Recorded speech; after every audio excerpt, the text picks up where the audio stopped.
जिसका आनंद नहीं घटता वो असली विश्वासी है, और किसी भी परिस्थिति में उसका आनंद नहीं घटेगा, है ना।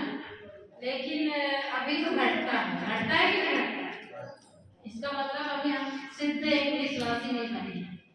सिद्ध विश्वासी बन जाएंगे तो हमारा आनंद कभी नहीं घटेगा, किसी भी परिस्थिति में नहीं घटेगा, हैं? दुख में, तकलीफ में, मुसीबत में, है ना। आनंद में तो सब आनंदित होते ही नहीं, आनंद में सभी आनंदित होते हैं, पर दुख में कोई आनंदित होता वही सिद्ध मसीह है। दुख में जो लोग आनंदित होते हैं वही क्या है, सिद्ध मसीह है। और थोड़ा कठिन है, लेकिन सिद्धता पहुंच गए तो कोई कठिनाई नहीं, है ना। तो प्रभु का धन्यवाद करना है, आनंदित होकर के बैठना। हालेलुया। प्रभु यीशु का दो स्त्रियां होंगी कि चक्की पीस रही होगी, क्या करती होंगी, चक्की पीस रही होंगी। तो एक का मन लगा है कि जल्दी जल्दी पीस लूं और ज्यादा पीस लूं, क्या करूं, जल्दी जल्दी और कितना पीस जाए ऐसा पीस लूं। एक का मन लगा है, पीस तो रही है, पर प्रभु कब आएगा, कहाँ लगाना है, प्रभु कब आएगा, तो आएगा तो एक उठा ली जाएगी, एक छोड़ दी जाएगी। दो व्यक्ति खेत में है, इस संसार में ऐसा काम तो करना चाहिए, ऐसा तो नहीं काम नहीं करना है, क्या करना है, अच्छा क्या ना कोई काम नहीं करता तो रोटी भी ना खाए, ऐसे हलाली फैलाते कई लोग, काम तो नहीं करना पर खाना तो बगैर 3 टाइम का खाना रहता है। पर वैसे साफ साफ हिदायत देता है कि जो काम नहीं करता वो खाना भी ना खाए। तो दो व्यक्ति खेत में काम कर रहे होंगे, कहाँ पर,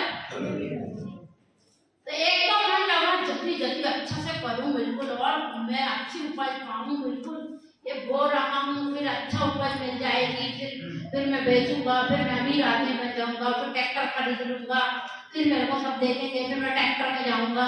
और एक क्या सोच रहा है, मेरा प्रभु जल्दी आएगा, क्या सोच रहा है, खेत में काम कर रहा है, लेकिन सोच क्या रहा है, मेरा प्रभु जल्दी आएगा। तो दो व्यक्ति खेत में काम कर रहे होंगे, एक उठा लिया जाएगा और एक छोड़ दिया जाएगा। दो व्यक्ति बिस्तर में होंगे, कहाँ पर होंगे, तो एक तो नींद की कोई खाक सो गए, नींद ही नहीं आती तो क्या करे, हैं, क्या करे, अच्छा गोली दवाई खाओ सो, नींद आना चाहिए, है ना, क्या होना चाहिए, नींद। रात में जाग रही थी तो मेरे मन में एक विचार आ रहा था शारीरिक रूप से कि ज्यादा जागेंगे तो फिर मोटे हो जाएंगे, क्योंकि वो साइंस वाली नहीं बता रहे, ज्यादा जागेंगे, अच्छे से नहीं सोते इसलिए मोटे हो जाते हैं। तो थोड़ा मोटे में चिंता आ गई है ना, तो फिर मैं सोच रही ज्यादा देर जागते रहेंगे, अच्छे से नहीं सोएंगे तो मोटे हो जाएंगे। हाँ, लेकिन आत्मा कठिन नहीं, आत्मा शरीर पर मन नहीं लगाती, आत्मा तो प्रभु पर मन है ना। आत्मा क्या करती है, तो प्रभु से तो व्यक्ति बिस्तर में होंगे, एकदम मस्त सोया, अच्छा खा के नींद आने का ट्राई मार के, नींद आने का ट्राई है, हल्दी में दूध में 1 चम्मच हल्दी डालो, गर्म दूध पी लो, मस्त नींद आएगी। कुछ कुछ तो ट्राई करते ना नींद के लिए, करते कि नहीं करते, अच्छी नींद आ जाए।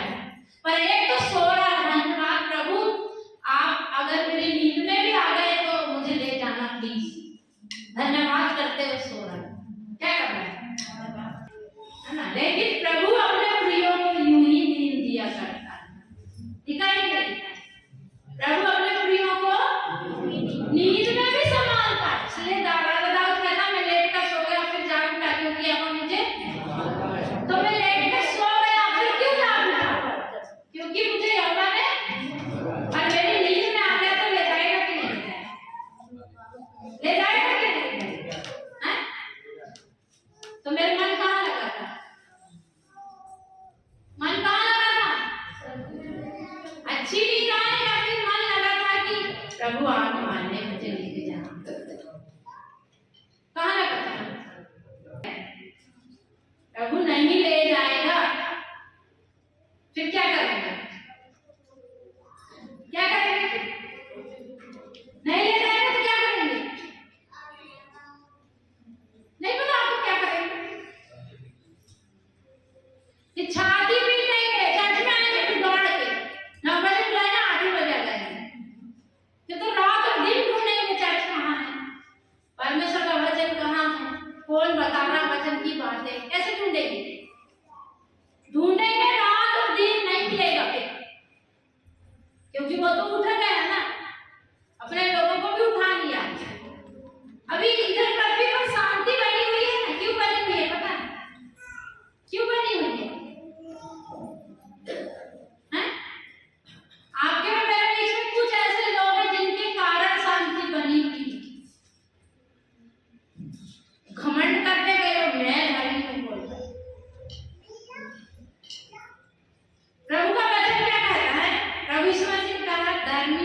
धर्मियों के कारण वे दिन घटाए गए। कौन से दिन? प्रभु के आगमन का दिन और क्लेश का दिन। प्रभु आएगा तो उसके बाद क्लेश ही क्लेश है।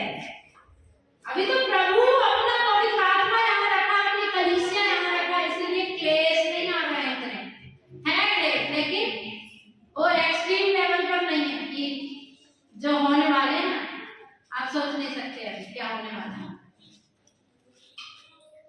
और बड़ा भयानक दिन होगा। कौन सा दिन होगा? ऐसे क्लेश के दिन होंगे जो यीशु मसीह ने कहा जगत की उत्पत्ति से अब तक नहीं हुए।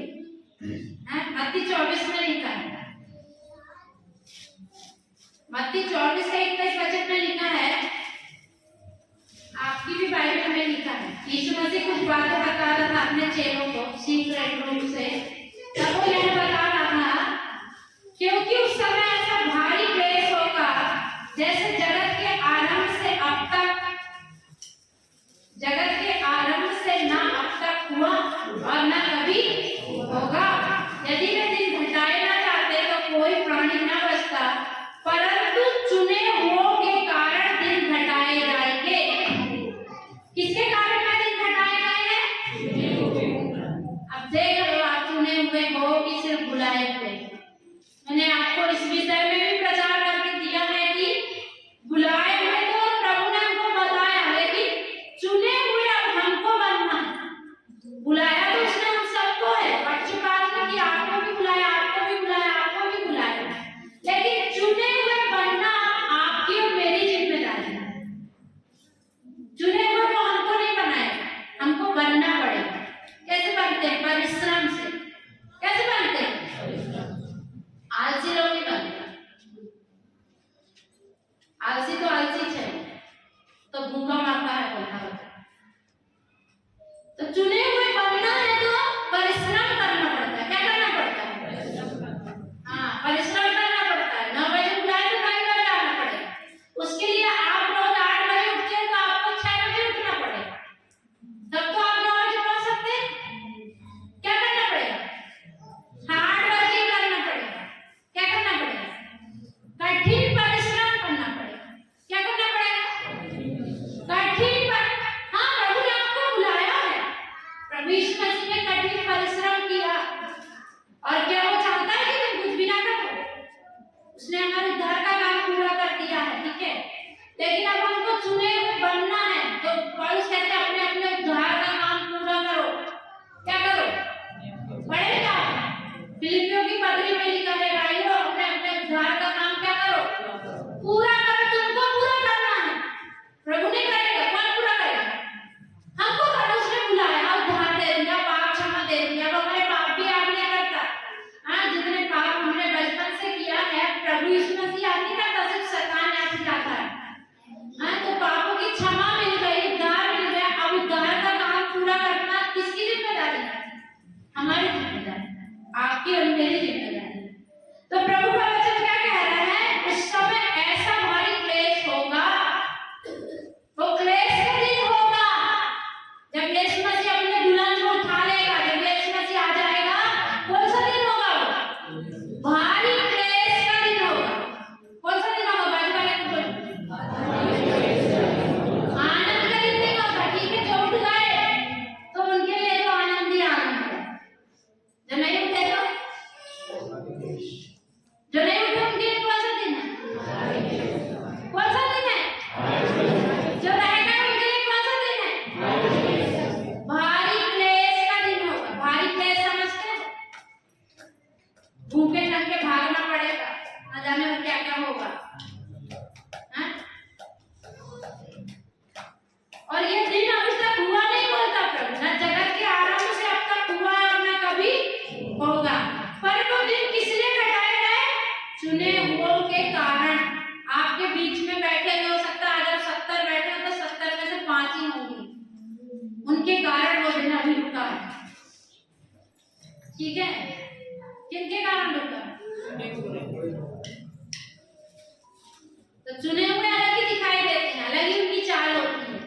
चुने हुओं की चाल कैसे होती है? अलग होती है, संसार की जैसे नहीं होती। चुने हुए लोगों को मालूम परमेश्वर की उपस्थिति में कैसे आना है, कैसे उसके भय में हमको चलना है, ना केवल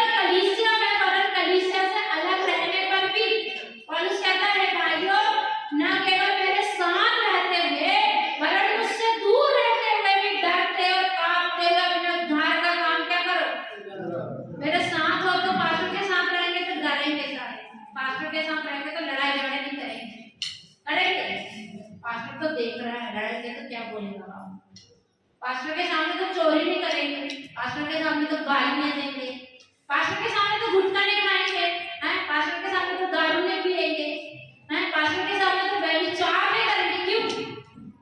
पास्टर देख रहा है, वो देख रहा है। तो प्रेम पौलुस कहते हैं, ना केवल मेरे साथ रहते हुए वरन मुझसे अलग रहते हुए भी क्या करो? फिलिपियों की पत्री में लिखा तो आता है, उससे अलग रहने करके भी डरते और कांपते हुए अपने घर के काम कैसे पूरे करना है? डरते और कांपते हुए। आपको अपने घर का काम पूरा करना है। भोज याद है कितने लोगों को? हैं?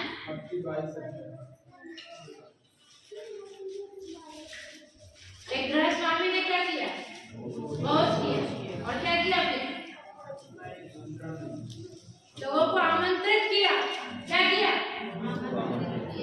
और जब भोज का दिन आया, भले ही बछड़े कट गए, बकरे कट गए, अच्छा भोज तैयार हो गया, और बुलाए हुए लोगों ने क्या किया? बुलाए हुए लोगों ने क्या किया? आने से स्वामी ने कहा, कुछ वचन कहता, कुछ को तो मार ही गिराए, हम नहीं आते क्या? और तू बार बार बुलाता, तेरे को मार डालते हैं और मार ही दिए कई को। ऐसे लिखा वहां, पढ़ लेना, है ना? मत्ती 22 में लिखा है। तो वचन कहता, कई को क्या किए? तो बुलाने वालों को कई आज भी मार रहे हैं। बुलाने जाते ना, आपका प्रभु बुला रहा है, आपको प्रभु ने प्रेम दिया है, आपको उद्धार दिया है, पकड़ के क्या करते हैं? उधरी मारते हैं। तू बार बार आपको बुलाने पर तेरे टिड्डे खत्म कर देंगे तो कहानी खत्म हो जाएगी। तो बहुत लोगों को तो क्या कर दिया?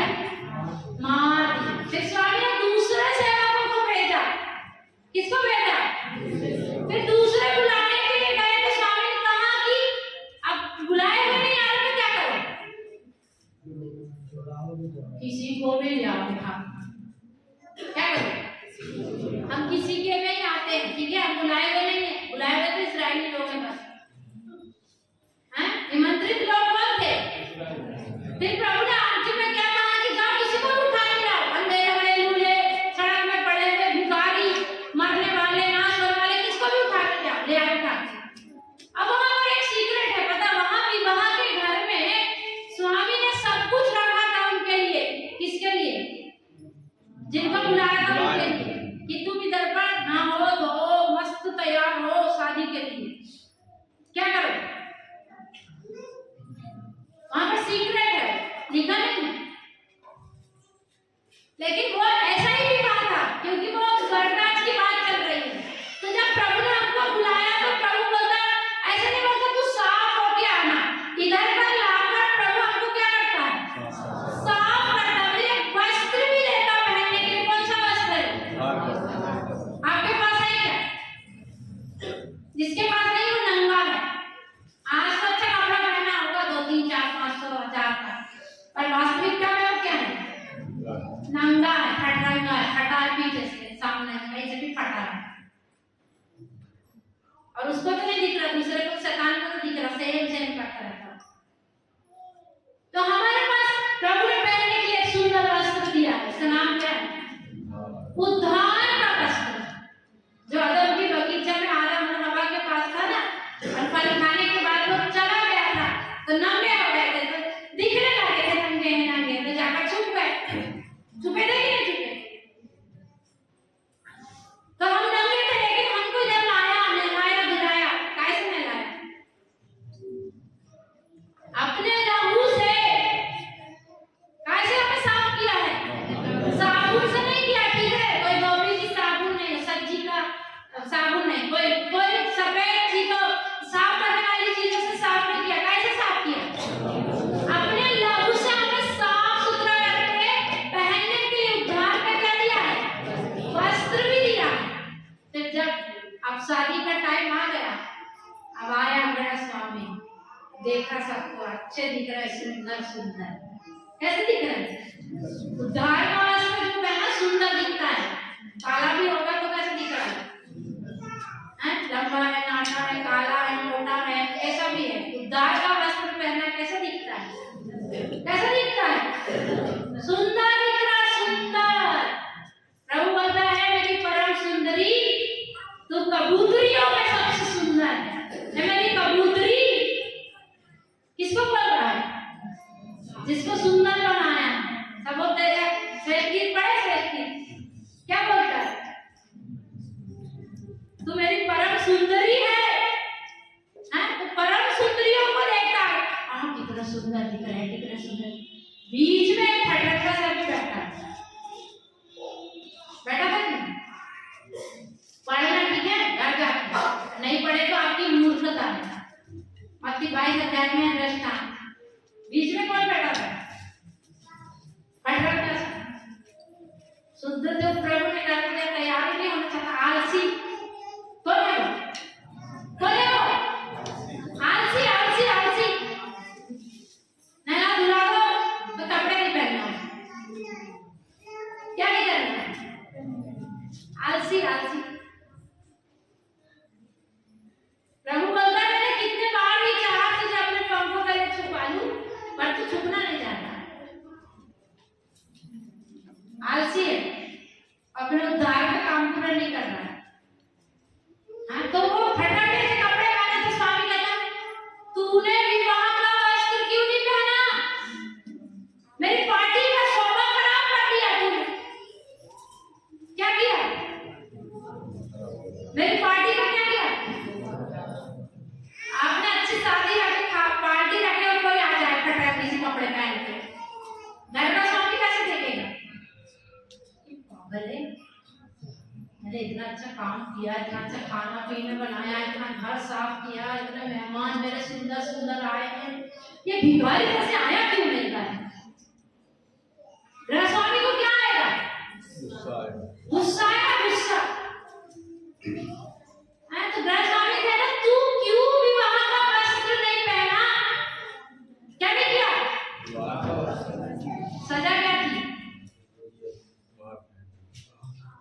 सजा क्या है? इसके हाथ पैर बांध दो और क्या करो?